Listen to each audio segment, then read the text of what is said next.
we can.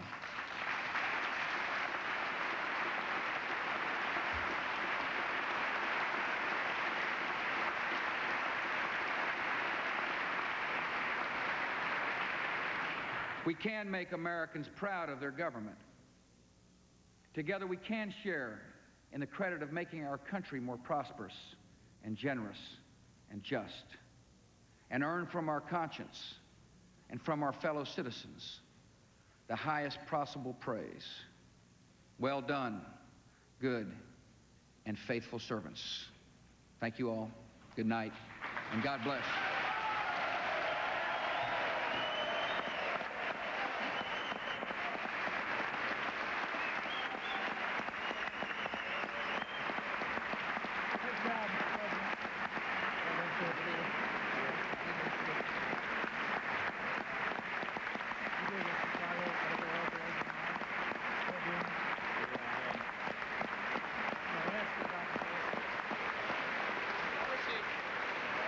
Having spoken to the President earlier today and had a chance to listen to his expectations this evening, we're going to risk initially the judgment that he has enjoyed himself. He was interrupted by applause 88 times. Applause is not always a measure of universal appreciation, of course. Sometimes members of the House and the Senate sat down. Sometimes they got up. But this longest speech that we know of President Bush to have given on a big public occasion of 50 minutes began just a little after 9 o'clock Eastern Time, was judged by someone within our hearing range, and I think by others as well, to be very listenable. Clear, easy to understand, very direct on each issue. A speech which I think he wanted to be more reflective of his style, in which perhaps the country would hear more of him and less of his speechwriter, about which he is very sensitive. In a moment, we'll hear the Democratic response. First observation from George Stephanopoulos. George? Well, Peter, he was definitely in command of his brief tonight. I think you're right. He seemed to be enjoying himself, particularly with those touches of self-deprecating humor, noting that it might have been a close vote for the Congress to invite him and how he lost the city of Philadelphia big. What I found most interesting was how he opened the speech. The first policy he mentioned was Social Security and Medicare. The last policy he mentioned was Social Security and Medicare. He knows that's where the Democrats are going to attack first. He put the shield of Social Security and Medicare before the sword of tax cuts. Sam Donaldson. Peter, the thing that struck me was the tone in the chamber. When President Clinton was there, so often the Republicans would sit on their hands, the Democrats would applaud. But tonight you saw the Democrats applauding a lot of his lines. For instance, when the president said the surplus belongs to the people, not the government, it was Joe Lieberman who sort of led the standing up side from the Democratic side. So the tone was one of not only civility, but while the substance will clearly be debated in the days ahead, you just saw a new, fresh spirit in the chamber. I thought the president was a little nervous at first, Peter, but he certainly settled in quite confidently, and I think overall people will judge this a very effective speech. I quite agree with you, Sam. Part of the goal is to speak to this very critical audience. Part of the goal is to speak past this to the American people. Linda Douglas, when the president says we can together prove that public service is noble, it's a great phrase. Does it resonate with these politicians?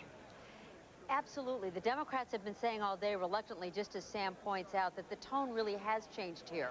The Democratic leader said earlier today that there is so much less tension now than there was when President Clinton was here facing the Republicans, that there is no political polarization, at least not yet, because they haven't really started the gritty battles. And this president went a long way to reach out rhetorically to the Democrats, talking about racial profiling, talking about taking care of the environment, talking about campaign finance reform. They were trying to hold back their applause in many cases, but it wasn't easy for them. Cokie Roberts, I thought the tribute to Congressman Moakley of Massachusetts, who has cancer, was very touching and very reflective of George Bush in small groups. Big effect on the political process? Probably not, but certainly it was a wise thing to do in terms of this Congress. Joe Moakley is a lovely man who's well respected by his colleagues, has been a long-standing member of the Rules Committee, which has to make the rules about how bills come to the House floor, so they all have to deal with him. He's been sick before, came back, and now is sick again and has announced he won't run again. And it was just a moment that everyone in the chamber could respond to, and really was the longest bit of applause that the president got was in his tribute to Joe Moakley.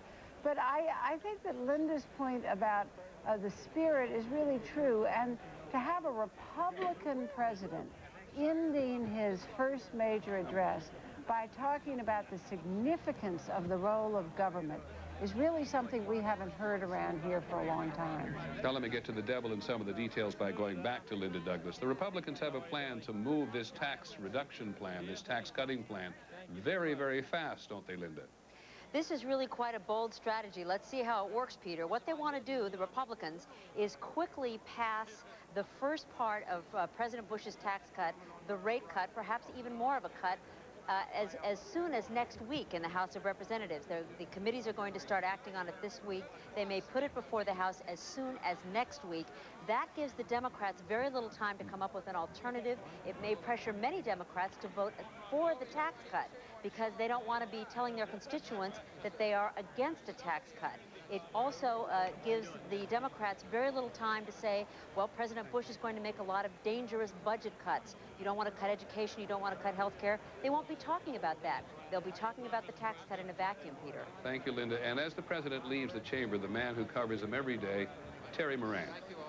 Well, Peter, I was struck by a couple of things, having covered him now for a few weeks. I wondered coming in, can this man who by his nature is very informal and down to earth rise to the level of a commanding presence in that chamber to take control of the moment? And it seemed to me, I agree with George Stephanopoulos, he did. The other thing is, although he talked a lot about Democratic priorities, education, the entitlements, racial profiling, the core of this speech was hardcore conservatism, fiscal restraint, deep across-the-board spending and tax cuts, the privatization of part of Social Security. So he certainly has made his own people very happy on this speech. Thank you very much, Terry Moran, and my colleagues, as always. The question now is so what's to argue with? Of course, there's a lot to argue with in the days ahead. But even a couple of the president's harshest critics got into my ear this evening to say they thought he had done better than expected, or better than they had expected, which says something about a measure of his accomplishments this evening. And perhaps some people in the country who've had it in for the new president may have underestimated his abilities once again. His first major speech to the Congress, billed as a budget speech, but really in many ways a State of the Union address. And in just a couple of minutes, we're going to come back and hear the Democratic response to this, as is traditional. And as always, it's a little tough to go second, but we'll see how the Democrats, the Democratic leader in the Senate and the House do. I hope you'll stay with us. I'm Peter Jennings in Washington. We'll be right back. Tonight's coverage of President Bush's address to Congress and the Democratic response, brought to you by Prudential. This ABC News special will continue in a moment.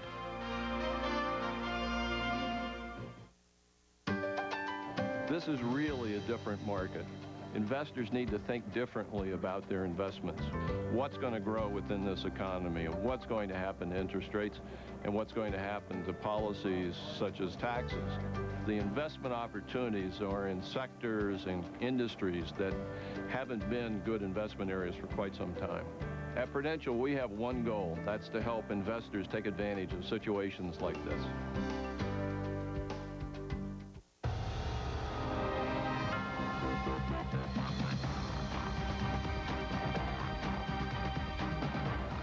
Chrysler and Jeep vehicles continue to receive more and more and more awards. And now it's time to reward you with the Chrysler and Jeep Rewards program. Now for a limited time, get 0.9% APR financing on select Chrysler and Jeep vehicles. Reward yourself today with one of our award winners. And that's better than carrying around any trophy. We're Pfizer. We're looking for a cure for your father's Alzheimer's, your sister's heart condition, your best friend's diabetes. We plan to spend $5 billion on research this year and have 12,000 scientists and health experts looking for the cures of the future. Why do we work so hard? Because we have fathers, sisters, and best friends too. Pfizer. Life is our life's work. ABC News coverage will continue after this from our ABC stations. ABC Next. He always wanted her attention. I can't help myself where you're concerned. But she never thought I want to speak to Diane Russell. he would ever I blow this cop's brains out! go this far. Talk to him. Diane, let me go. It's okay, Andy. Oh, jeez. All new NYPD Blue. ABC Next. Viewer discretion advised. Tomorrow, why would beauty pageant officials bring contestants to a place like this? We'll show the world what we can do. What can they do? Watch World News Tonight with Peter Jennings. The low price place goes even lower. How do you make a lean, tender, juicy T-bone steak even better? Well, if you're Mad Pricer, you lower the price. And we're doing it again. Mad Pricer is lowering even more prices. In every department, in every aisle, Mad Pricer is lowering prices to save you even more. That's right. At Mad Pricer, you get more quality, more value, and more service. And now, more savings because we're doing it again. Mad Pricer is value. It just happens. Bellissima. Hey, piacere. That means to kiss. Panini. Oh, I like that one. Panini. Panini. Panini. Introducing Fazoli's Paninis, a new kind of sandwich on a new kind of bread, oven-baked, and from just $2.99. Now that's sure to bring out the Italian in everyone. Panini. Fazoli's, everyone's Italian. Will West Frankfort extend its bar hours? The story on News 3 at 10. Live from Washington, this ABC News special continues. Once again, Peter Jennings. Now, having heard from President Bush this evening, the country is going to hear from the Democrats in their response, which is, as we say, traditional for the party that is out of power. And perhaps by way of introducing them, revisit a moment that the president dwelt on when he talked about the people of, he's talking about the growing surplus, making it absolutely necessary for people to get a tax refund. And he said the people of America have been overcharged, and on their behalf, I have here to ask for a refund. It was a good line. Listen to the Democrats. They have a whole different approach to this. Good evening. I'm Dick Gephardt from Missouri, Democratic leader in the House of Representatives. And I'm Tom Daschle of South Dakota, the Democratic leader in the Senate. Tonight, our nation's capital was filled with hope as our new president spoke to Congress for the first time about his priorities for America. Now we'd like to take a few minutes to speak to the American people, to those we are fortunate to represent in South Dakota and Missouri and across America, the hardworking Americans who deserve a booming and vibrant economy, the seniors who seek security in retirement after a lifetime of hard work. We want to speak to the teachers and students who are striving to master the ideas of a new century in crowded classrooms built in the last century, and to all Americans who want to know that in the halls of our government, their voices are heard and their priorities matter. We believe, as they do, that America's prosperity must work for all Americans. When President Bush proposes ideas that bring us closer to that goal, like his literacy initiative or increases in military pay, we will work with him and work hard to turn those ideas into laws. When he makes proposals with which we disagree, we'll work with him to find common ground. But when he insists on proposals that threaten the prosperity of all Americans or that harm Social Security or Medicare, we will fight, and fight hard to put the interests of working families first. Tonight we begin a debate that will profoundly affect the strength of America's working families for years, perhaps generations to come. The prosperity that you have built these last 8 years has given us all a chance to live better lives at every age. But this opportunity will be squandered if we repeat the mistakes of a generation ago. In 1981, Dick and I sat in the House chamber when another new president talked to the American people about stimulating our economy. The words spoken that evening were strikingly similar to the message we heard tonight. We were promised that if we gave huge tax cuts to the wealthiest Americans, the benefits would trickle down, deficits would disappear, and the economy would flourish. Congress supported that experiment. It was a huge mistake. As President Bush's own Treasury Secretary Paul O'Neill said recently, it put America in a ditch that was horrendous. Deficits skyrocketed, the national debt quadrupled, high interest rates choked American industries, unemployment soared, working families struggled to meet their mortgages, to pay for health care and save for college. It took us 18 years, 4 acts of Congress, and a lot of hard work by the American people to get out of that ditch. But working together, we turned record deficits into record surpluses. Freed from the dead weight of deficits, you did what Americans do best. You worked hard. You created the longest economic expansion in history. And now America has a choice. What shall we do with the blessings of our new prosperity? Our first priority must be to continue paying down the trillions of dollars in federal debt Washington ran up in the 1980s. We can't just pass this debt on to our children, not when we have the ability to pay it off. By paying down the debt, we'll also keep interest rates low, which will mean real savings for every American family. We agree with the president. We want a significant tax cut this year, but we want a different kind. A tax cut that is part of a responsible budget, that lets us pay off the debt, invest in America's future, one that is fair to all Americans. President Bush's plan doesn't do those things. Think about your own family budget. Imagine you hadn't saved for your retirement. When you owed money on your credit cards and you couldn't afford health insurance, then you're told you might get some extra money sometime down the road. What would you do? Under the president's approach, you would spend the money immediately, money that you might never see, without taking care of your debts, your medical bills, or your retirement. You wouldn't do that, and neither should we. But that's exactly what the president proposed tonight. Let's take a closer look. First, the president's tax plan is far more expensive than the $1.6 trillion he claimed. When you add the interest on the debt and all the other hidden costs, the true cost of the president's tax cut is well over $2 trillion. It will consume nearly all of the available surplus at the expense of prescription drug coverage, education, defense, and other critical priorities. Even worse, instead of strengthening Social Security and Medicare, the president's plan actually takes money from both programs, and that is irresponsible, and it's wrong.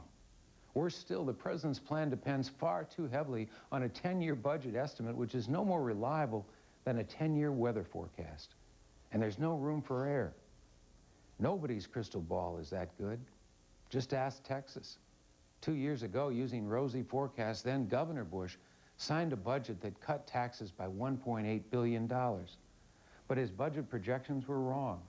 And today, Texas faces a serious budget shortfall. If his budget predictions now are as faulty as they were then, his tax cut would bring huge deficits, increase the national debt, and put our economy back in the ditch. Finally, the president's plan is deeply unfair to middle-income Americans. The wealthiest 1%, people who make an average of over $900,000 a year, get 43% of the president's tax cut. The president also wants to eliminate the estate tax for the wealthiest of the wealthy.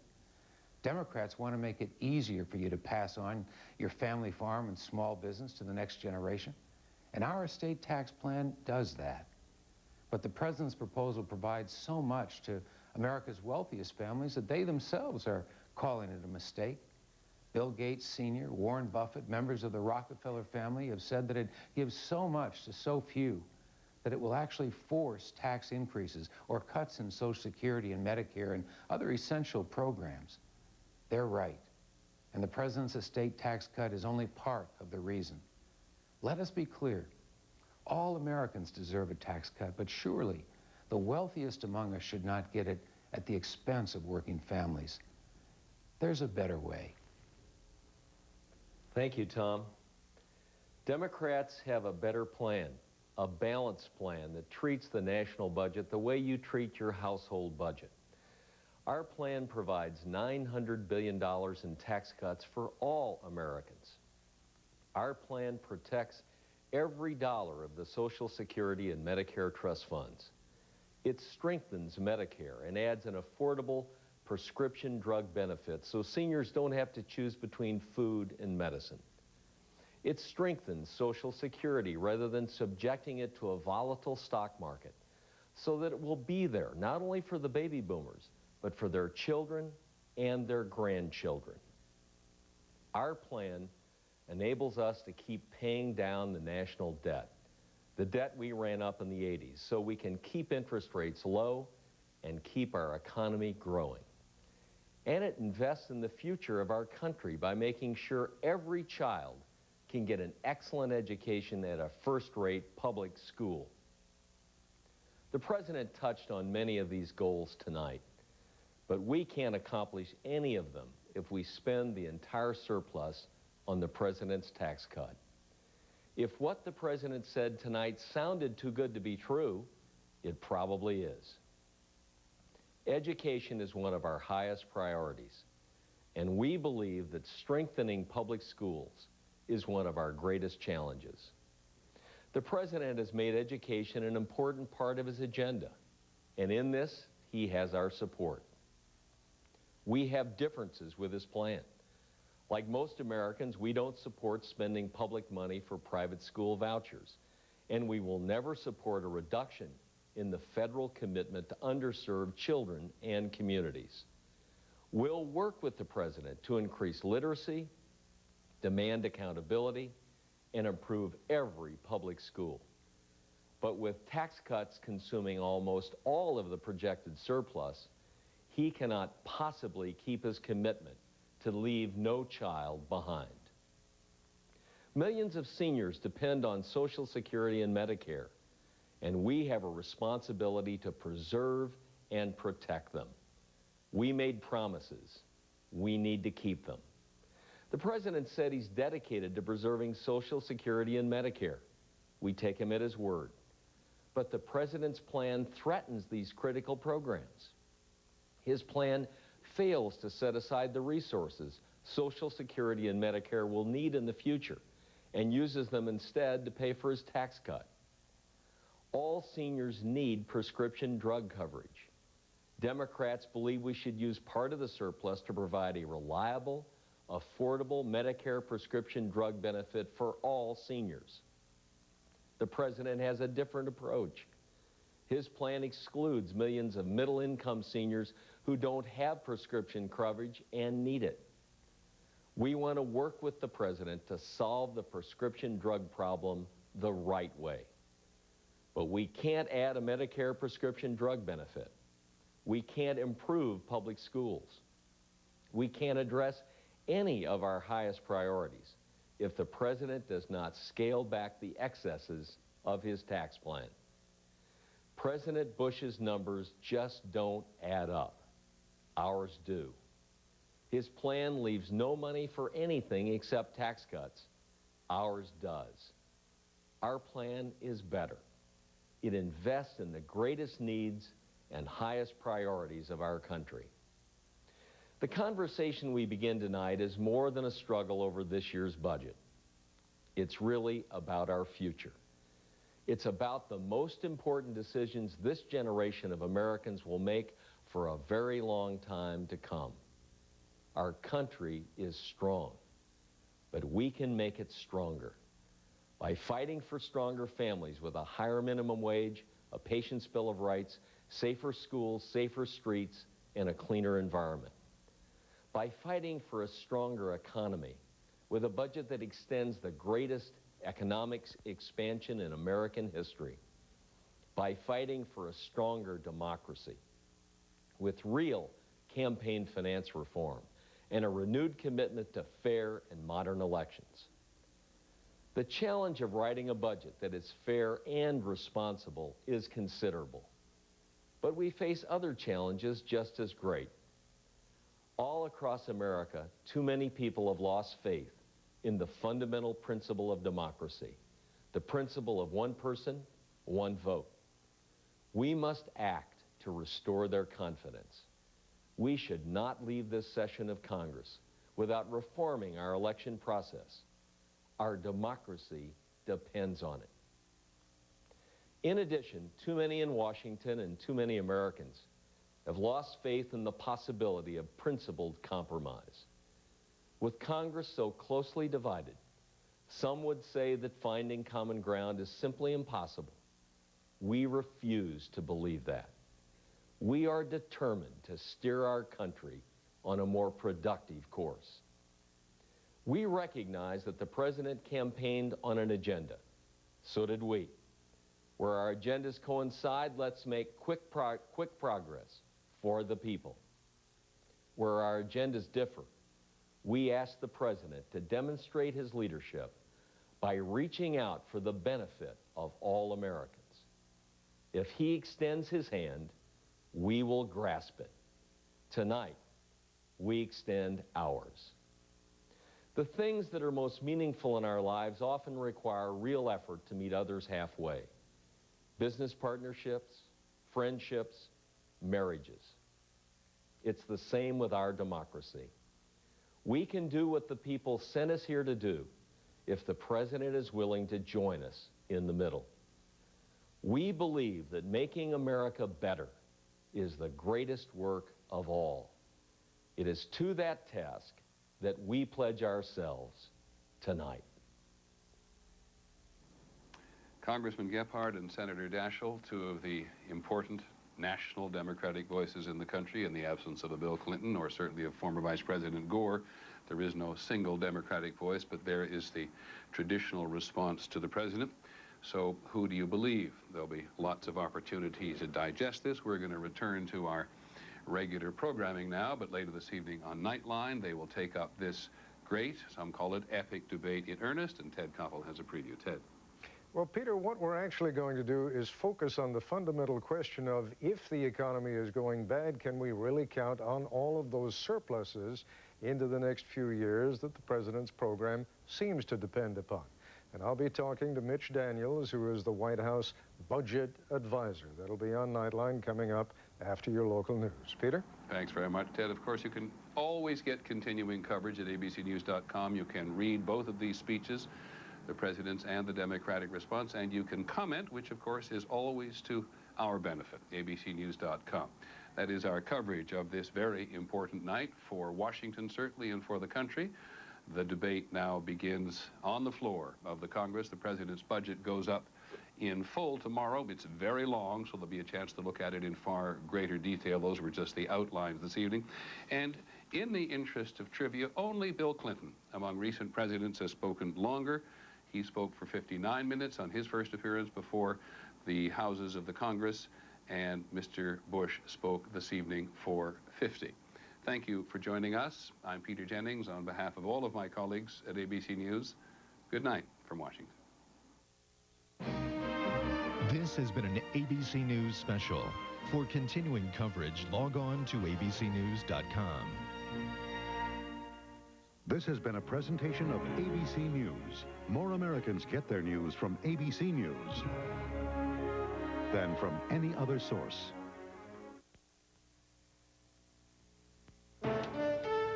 Coming up on News 3 at 10, President Bush speaks to Congress and the nation, highlights of his budget address and reaction from local lawmakers. Also, counting up the ballots from city primary elections tonight, returns in key races. Plus, will the bars stay open later in West Frankfort? A decision could come tonight. We should see a little bit of light snow tonight, but it should not be a big deal. I'll have your forecast on News 3. And Donna Duncan, Day 10, more emotional testimony on News 3 at 10. Why so glum, my gym-shorted chum? I'll never make the track team. Say yes I can with Hardee's roast beef sandwich. Yes, I can, now I'm feeling fine. Oven roasted and carved to order, served to you in record time. Now do it for the biscuit. Yes, I can. Hardee's original roast beef is back. Bigger, oven roasted and carved to order. Come on home. I'm walking on sunshine. Introducing SunCom, Walking on sunshine. the bright member of the AT&T wireless network. SunCom has coast-to-coast coverage, digital clarity, exceptional battery life. It's the new one that has it all in one. Walking on sunshine. SunCom, the bright idea in wireless. Good. Hey. Call 1-800-SUNCOM-1. You're watching WSIL TV 3. Contains adult language. Viewer discretion is advised.